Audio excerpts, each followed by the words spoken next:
തമിഴ്നാട്ടിൽ സിനിമാ പ്രവർത്തകർക്ക് രാഷ്ട്രീയത്തിൽ വളരെയധികം സ്വാധീനമുണ്ട്.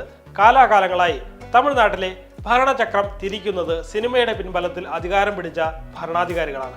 അതിപ്പോൾ അന്തരിച്ച മുൻ മുഖ്യമന്ത്രിമാരായ ജയലളിതയായാലും കരുണാനിധിയായാലും ഇവർക്കെല്ലാം മുമ്പ് തമിഴ്നാട് ഭരിച്ച സാക്ഷാൽ MGR ആണെങ്കിലും സിനിമയിലൂടെ ഉണ്ടാക്കിയെടുത്ത സ്വാധീനമാണ് ഇവരുടെ എല്ലാം രാഷ്ട്രീയത്തിലെ വളർച്ചയ്ക്ക് പ്രധാന കാരണമായി നമുക്ക് ചൂണ്ടിക്കാട്ടാൻ കഴിയുന്നത്. അതുകൊണ്ട് തന്നെയാണ് തമിഴ്നാട്ടിലെ നടീനടന്മാരുടെ രാഷ്ട്രീയ പ്രവേശനം നമ്മൾ പ്രാധാന്യത്തോടെ നോക്കിക്കാണുന്നത്. ഇങ്ങനെ ഇപ്പോൾ രാഷ്ട്രീയത്തിലേക്ക് പ്രവേശിക്കാൻ ഏറ്റവും അധികം സാധ്യത കൽപ്പിക്കപ്പെടുന്ന നടനാണ് വിജയ്. രാഷ്ട്രീയ പ്രവേശനത്തിന്റെ വ്യക്തമായ സൂചനകൾ അദ്ദേഹം ഇതിനോടകം തന്നെ പലവട്ടം നൽകി കഴിഞ്ഞിട്ടുണ്ട്. നമുക്കറിയാം, തെന്നിന്ത്യയിൽ ഏറ്റവും അധികം ആരാധകരുള്ള നടനാണ് വിജയ്. കേരളത്തിൽ പോലും അദ്ദേഹത്തിന്റെ ഫാൻ ബേസ് വളരെ അധികമാണ്.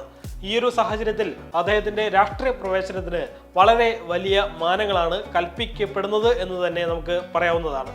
താരത്തിന്റെ രാഷ്ട്രീയ പ്രവേശനത്തെക്കുറിച്ചുള്ള ചർച്ചകൾ സജീവമാകുന്നതിനിടെ അദ്ദേഹം വിദ്യാർത്ഥികൾക്ക് വേണ്ടി ഏതാനും പദ്ധതികൾ പ്രഖ്യാപിച്ചിരുന്നു. താരത്തിന്റെ രാഷ്ട്രീയ പ്രവേശനത്തെക്കുറിച്ചുള്ള ചർച്ചകൾ സജീവം ആകുന്നതിനിടെ തന്നെ അദ്ദേഹം വിദ്യാർത്ഥികൾക്ക് വേണ്ടി ഏതാനും പദ്ധതികൾ നേരത്തെ പ്രഖ്യാപിച്ചിരുന്നു. ഇതിന് പിന്നാലെ ഇപ്പോൾ കർഷകർക്ക് വേണ്ടി, തമിഴ്നാട്ടിലെ കർഷകർക്ക് വേണ്ടി പുതിയ പദ്ധതി പ്രഖ്യാപിച്ചിരിക്കുകയാണ് വിജയ്. ആരാധക സംഘടനയായ ദളപതി വിജയ് മക്കൾ ഇയക്കം മുഖേന കർഷകർക്ക് ആടുകളെയും പശുക്കളെയും നൽകാനാണ് അദ്ദേഹത്തിന്റെ പദ്ധതി. തമിഴ്നാട്ടിലെ 234 നിയമസഭാ മണ്ഡലങ്ങളിലും ഈ പദ്ധതി നടപ്പാക്കും എന്നാണ് അറിയാൻ കഴിയുന്നത്. ഓരോ മണ്ഡലങ്ങളിൽ നിന്ന് അർഹരായ കർഷകരെ കണ്ടെത്തുന്നതിനുള്ള നടപടികൾ ആരംഭിക്കാൻ വിജയ് ഇതിനോടകം തന്നെ സംഘടനാ നേതാക്കൾക്ക് നിർദ്ദേശം നൽകിയതായാണ് അറിയാൻ കഴിയുന്നത്.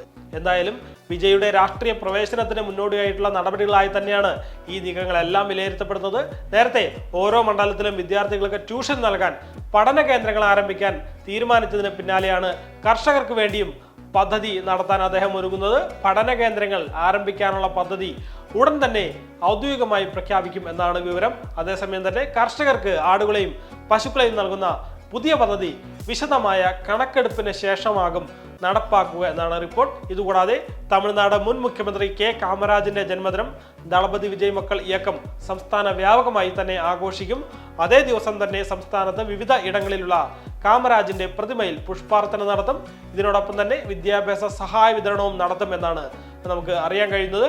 സംസ്ഥാനത്തെ എല്ലാ നിയമസഭാ മണ്ഡലങ്ങളിലും 10+2 പരീക്ഷകളിൽ ഉന്നത വിജയം നേടിയ വിദ്യാർത്ഥികളെ അടുത്തിടെ നടത്തിയ ഒരു ചടങ്ങിൽ വിജയ് ആദരിച്ചിരുന്നു.